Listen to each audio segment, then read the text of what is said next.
रात्री अंगणात झोपलेल्या वृद्ध महिलांचे सोन्याचे मंगळसूत्र लुटणाऱ्या टोळीचा पर्दाफाश, स्थानिक गुन्हे शाखेकडून चौघांना अटक। धुळे जिल्ह्यात रात्री घराच्या अंगणात झोपलेल्या वयस्क महिलांच्या गळ्यातील सोन्याचे दागिने लांबवणाऱ्या एका सराईत टोळीचा धुळे स्थानिक गुन्हे शाखेने पर्दाफाश केला आहे। शिंदखेडा तालुक्यातील अमराळे येथील एका चोरीचा समांतर तपास करत असताना पोलिसांना मिळालेल्या गोपनीय माहितीवरून मुंबई-आग्रा महामार्गावरील सरवड फाट्याजवळ सापळा रचून 4 संशयित आरोपींना जेरबंद करण्यात आले। या आरोपींची कसून चौकशी केली असता त्यांनी अमराळे तालुका शिंदखेडा व इतर परिसरातील गावामध्ये केलेल्या चोरीची कबुली दिली आहे।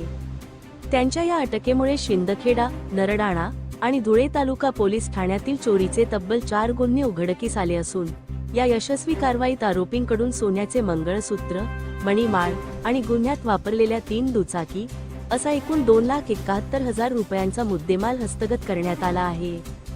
पोलीस अधीक्षक विशाल आनंद यांच्या मार्गदर्शनाखाली पोलीस निरीक्षक श्रीराम पवार आणि त्यांच्या पथकाने ही धडक कारवाई केली। महिलांना लक्ष्य करणाऱ्या या टोळीला गजाआड केल्याने धुळे, शिंदखेडा व नरडाणा परिसरातील नागरिकांना मोठा दिलासा मिळाला आहे। कायदेशीर प्रक्रिया पूर्ण करत आरोपींना पुढील तपासासाठी संबंधित पोलीस ठाण्यांच्या ताब्यात देण्यात आले असून त्यांच्याकडून आणखी काही गुन्हे उघडकीस येण्याची शक्यता वर्तवली जात आहे। धुळे क्राईम न्यूजसाठी अब्दुल रहमान मलिक, धुळे।